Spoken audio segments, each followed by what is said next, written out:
चलिए, तो just wait, मैं थोड़ा सा सेटअप करूँ। तो इस वीडियो के अंदर हम 12 चैप्टर को क्लियर करेंगे। ओके, तो यहाँ पे हमारे पास क्या दिया है, ग्राफ वाला चैप्टर है। तो हमारे पास इसका पहला क्वेश्चन है, इसमें लिखा हुआ है कि in a particular section of class 9th and 40 students were asked about the month and of their birth and the following graph was prepare as the data so obtained. देखो हमें इसी में से में निकालना है। देखो यहाँ पे क्या है, कुछ बच्चे हैं जिनका क्या है, ये मंथ वाइज है ना, मतलब बर्थ हुआ है, मतलब जन्म हुआ है, ठीक है। तो वो हमारे पास डेटा दिया गया है। अब हमें क्या करना है, जो हमारे पास पूछा गया है ना, ये देखो यहाँ पे ये पॉइंट पूछे गए हैं, हमें इनके आंसर देने हैं। तो यहाँ पे क्या लिखा है, observe the bar graph and given above the answer the following questions. मतलब ये जो क्वेश्चंस दिए गए हैं उनके जो आंसर है ना, ये ग्राफ में से देने हैं। मेरी ग्राफ को रीड करके लिखा, how many students were born in the month of November. तो देखो नवंबर कहाँ है हमारे पास, नवंबर हमारे पास ये है। अब नंबर यहाँ पे आ रहा है, तो देखो ये कहाँ जा रहा है, इधर जा रहा है, ठीक है ना। तो इधर हमें कहाँ दिख रहा है, ये देखो ये 4 पे। देखो मैं थोड़ा सा लाइन पढ़ता हूँ इसको, देखो ये हमारे पास बार ग्राफ 4 पे जा रहा है, ठीक है ना। तो यहाँ पे जो 4 बच्चे ऐसे हैं जिनको जो जन्म है वो नवंबर में हुआ। वैसे तो अक्टूबर, नवंबर और दिसंबर, इन और है ना फरवरी, इन तीन मतलब इन चारों मंथ में ना 4 मतलब बच्चों को जन्म हुआ है। बट हमें तो सिर्फ नवंबर का पूछा गया, तो नवंबर में हमारे पास क्या 4 स्टूडेंट आएगा। यहाँ पे हम लिखेंगे 4 स्टूडेंट, 4 स्टूडेंट। ओके, इसी तरीके से अगर हम दूसरे की बात करते हैं, तो दूसरे में हमारे पास क्या दिया गया है, in which month were the maximum number of the students born. मतलब सबसे ज्यादा बच्चों को जन्म कौन से मंथ में हुआ। तो हमें साफ साफ दिख रहा है, देखो हाईएस्ट जो ग्राफ दिख रहा है ना, वो ये अगस्त वाला दिख रहा है। तो यहाँ पे लिख सकते हैं हम अगस्त। ओके, बस ये दोनों हमारे आंसर हो जाएंगे। चलिए हम चलते सीधे क्वेश्चन नंबर 2 के ऊपर। तो पहले हमें इसे हटाना पड़ेगा, बिकॉज इमेज दूसरी लेनी पड़ेगी इस वजह से। Just wait. ओके, तो ज्यादा आगे पहुंच गया मैं।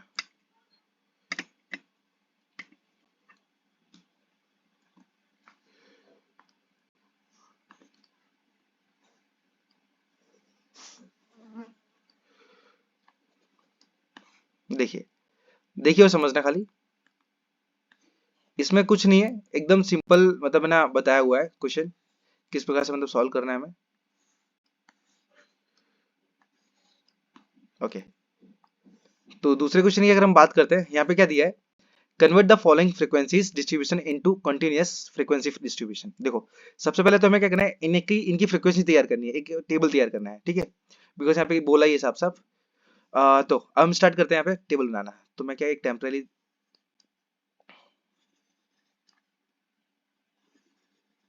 ओके, अब आप समझने की कोशिश करना है, ये हमारे पास रेगुलर और इरेगुलर फ्रीक्वेंसी कौन सी होती है। देखो यहाँ पे 20 से लेके 29 है, ओके, और यहाँ पे 30 से लेके 39 है। अगर हम देखेंगे ना, तो 22 तो 29 कोई दिक्कत नहीं है, बट ये जो दूसरे हमारे पास फ्रीक्वेंसी है वो 29 से ही स्टार्ट होनी थी, बट वो 30 से स्टार्ट हुई है। तो हमें क्या करेंगे, वो फ्रीक्वेंसी को क्या करेंगे, रेगुलर बनाएंगे, ये इरेगुलर है, ठीक है। तो हम क्या करेंगे, पहली वाली संख्या में 0.5 घटाएंगे, ओके, और दूसरी वाली संख्या में 0.5 जोड़ देंगे, ऑलवेज याद रखना। तो हम यहाँ पे लिखेंगे 14.5, बिकॉज यहाँ पे कितना दिया है, जस्ट वेट, नहीं नहीं 20 है, हाँ 20 में से ना 1 माइनस, वो 0.5 माइनस करेंगे, तो हमारे पास हो जाएगा 19.52, और दूसरी वाली फ्रीक्वेंसी में जोड़ देंगे तो ये हो जाएगा 29.5। ओके, सेम क्या करना है, नेक्स्ट करना है, तो 29 हो जाएगा, तो जस्ट वेट 29.5, और यहाँ पे हो जाएगा 39.5। सेम नेक्स्ट वाली फ्रीक्वेंसी तीसरी वाली, तो यहाँ पे हो जाएगा 39.5, और यहाँ पे हो जाएगा हमारे पास 49.5, एंड आफ्टर फोर्थ वाली फ्रीक्वेंसी वो उसमें हो जाएगा हमारे पास 49.5, नेक्स्ट में हो जाएगा हमारे पास 59.5। ओके, फिर हमारे पास हो जाएगा 60, मतलब हमारे पास आएगा 59.5, और हमारे पास आ जाएगा 69.5, एंड आफ्टर देन 70, मतलब 69.5 और 79.5। देखो हमने क्या किया, इसे रेगुलर बना लिया। रेगुलर कैसे बना लिया, पहले मैं यहाँ पे क्लास लिख देता हूँ, क्लास। रेगुलर कैसे बनाया, देखो यहाँ पे हम देख रहे हैं ना, अब अंदर देखो 19.5, इससे लेके हमारे पास 29.5 तक है। अब यही 29.5 वापस से रिपीट हुआ है, 29.5 से लेके 29 34 सॉरी 39.5। अब 39.5 से ही स्टार्ट हुआ है, मतलब देखो जहां से एंड हो वहीं से स्टार्ट हो, तो हमारा वो रेगुलर फ्रिक्वेंसी बन जाता है। अब बाद में क्या करो, आप ये जो 1 4 ये सब लिखा है वो लिख दो। ये हमारे पास क्या दिया, फ्रिक्वेंसी दिया। मैं एफ आर ई क्यू लिख देता हूँ, फ्रिक्वेंसी। यहाँ पे 148 642 है, 642। बस इस तरीके से हमें क्या करना है, एक टेबल तैयार कर देना है। बस यही हमारा आंसर हो जाएगा, ठीक है ना। ये हमारा रेगुलर फ्रिक्वेंसी तैयार हो जाएगी। चलिए, तो हम स्टार्ट करते हैं क्वेश्चन नंबर 3 जरा। तो तीसरे की बात करते हैं। तीसरे में भी सेम है हमारे पास दिया, तो क्वेश्चन पूरा सेम लिखा हुआ है, तो हमें भी यहाँ पे भी टेबल तैयार करना है। तो मैं रेंडमली यहाँ पे भी तैयार कर लेता हूँ।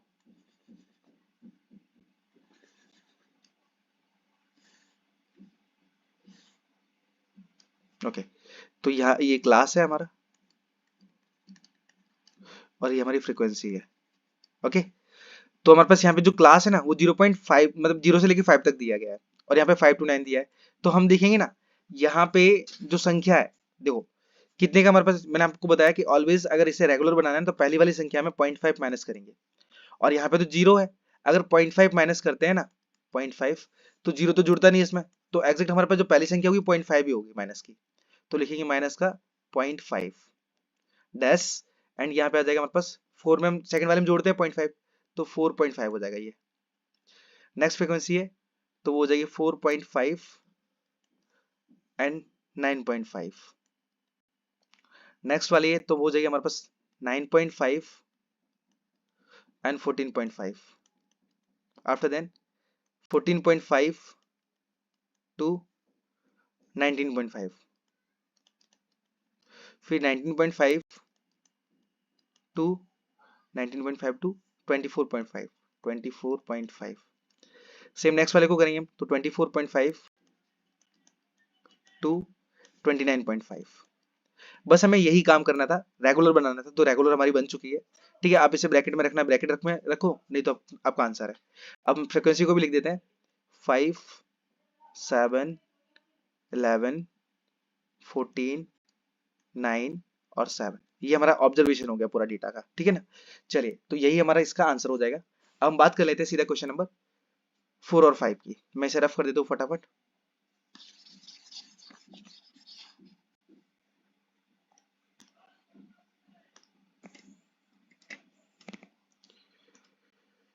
ओके, तो हम आ गए सीधा।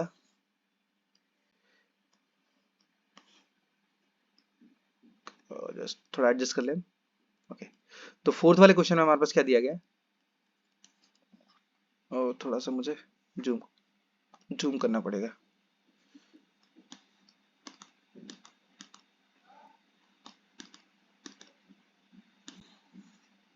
चल जाएगा इतना तो। ओके, तो हम इमेज पे ध्यान देते हैं और बात करते हैं। तो यहाँ पे हमारे पास जो क्वेश्चन नंबर 4 है, उसमें क्या दिया गया है, इसमें बोला है the following frequency distribution gives the height of 50 students and measure the nearest centimetre. तो यहाँ पे क्या दिया है, 50 स्टूडेंट्स की हाइट दी गई है, ठीक है ना। अब यहाँ पे करना है क्या हमें, from the above information answer the following questions. देखो हमारे पास जो डेटा दिया है ना, ये ऑब्जर्वेशन टेबल में से हमें क्या करना है, इनका आंसर निकालना है। जैसे हमारे पास पहला वाला पॉइंट, उसमें क्या दिया है, लिखा है how many students of have the height 165 centimetre और मोर देन 165 सेंटीमीटर। ठीक है, तो यहाँ पे अगर हम देखेंगे ना, तो यहाँ पे फ्रीक्वेंसी कहाँ से स्टार्ट हो रही है, यहाँ से स्टार्ट हो रही है। ठीक है, तो यहाँ पे हम क्या करेंगे, डायरेक्टली यहाँ पे ये लिखेंगे। देखो अब 165 से स्टार्ट हो रही है, तो हमारे पास ये दो ऑब्जर्वेशन दिख रहे हैं जहाँ पे क्या है 165 से लेके और इससे ज्यादा तक हाइट दी गई है। तो 10 बच्चे ये वाले हैं हमारे पास, तो 10 प्लस नेक्स्ट बच्चे हमारे पास 5 है। इनको ऐड करेंगे तो टोटल मिला के हमारे पास 15 स्टूडेंट ऐसे हैं जिनकी जो हाइट है ना 165 और 165 से ऊंची है। ठीक है, तो ये हमारे पास पहले वाले का आंसर हो जाएगा। दूसरे की बात करेंगे तो दूसरे में लिखा है how many students have height between 150 centimetre to 160 centimetre. अब इनके बीच में चाहिए, तो 150 कहाँ है हमारे पास, 150 यहाँ पे, मतलब पहला वाला टेबल आ जाएगा। और 160 कौन सा है हमारे पास, 160 है ये वाला हमारा। ठीक है, तो इसमें क्या करेंगे हम, तीनों संख्याओं को, तीन नहीं, जस्ट वेट ना, 160 बोला है ना, तो 160 में हम क्या कर सकते, आगे नहीं जा सकते, सॉरी यहाँ तक जाएंगे, ये आगे नहीं जा सकते बिकॉज ये तो 160 से 165 तक चले जाएंगे, तो लोचा हो जाएगा हमारा। 160 तक बोला है ना, तो 150 से लेके 160 के बीच में बोला है, तो हमारे पास दो स्टूडेंट आते हैं। ठीक है, दो नहीं सॉरी, इन दोनों को ऐड करेंगे तब मालूम पड़ेगा। तो हमारे पास क्या 12 + 9, दोनों को ऐड करेंगे तो हमारे पास 21 स्टूडेंट आएंगे, ठीक है ना, 21 स्टूडेंट। यहाँ पे भी स्टूडेंट ही लिख देता हूँ मैं, स्टूडेंट। कहने का मतलब ये है कि 150 से लेके 155 के बीच में 12 स्टूडेंट की जो हाइट आएगी, ठीक है, और 155 से लेके 160 के बीच में 9 स्टूडेंट की हाइट आएगी। तो यहाँ पे ऐसा बोला था कि 150 से लेके 160 के बीच में मतलब किन बच्चों की हाइट आएगी, तो वो हमारे पास 21 स्टूडेंट है। तो 21 स्टूडेंट हो गया। अब बात करते हैं सीधा क्वेश्चन नंबर 5 के ऊपर। चलिए, तो यहाँ पे क्या दिया है, ये ऑब्जर्वेशन टेबल दिया गया है एंड लिखा है हमारे पास क्या आंसर। देखो मैं डायरेक्टली पॉइंट निकालता हूँ बिकॉज हमारे पास इतना टाइम नहीं है। For how many days was the concentration of sulfur dioxide more than 0.11 parts per million, ठीक है। अब 0.11 से ज्यादा तो बोला है, ज्यादा बोला है मतलब हमारे पास संख्या यहां से स्टार्ट होगी, ठीक है, यहां से। Okay just wait.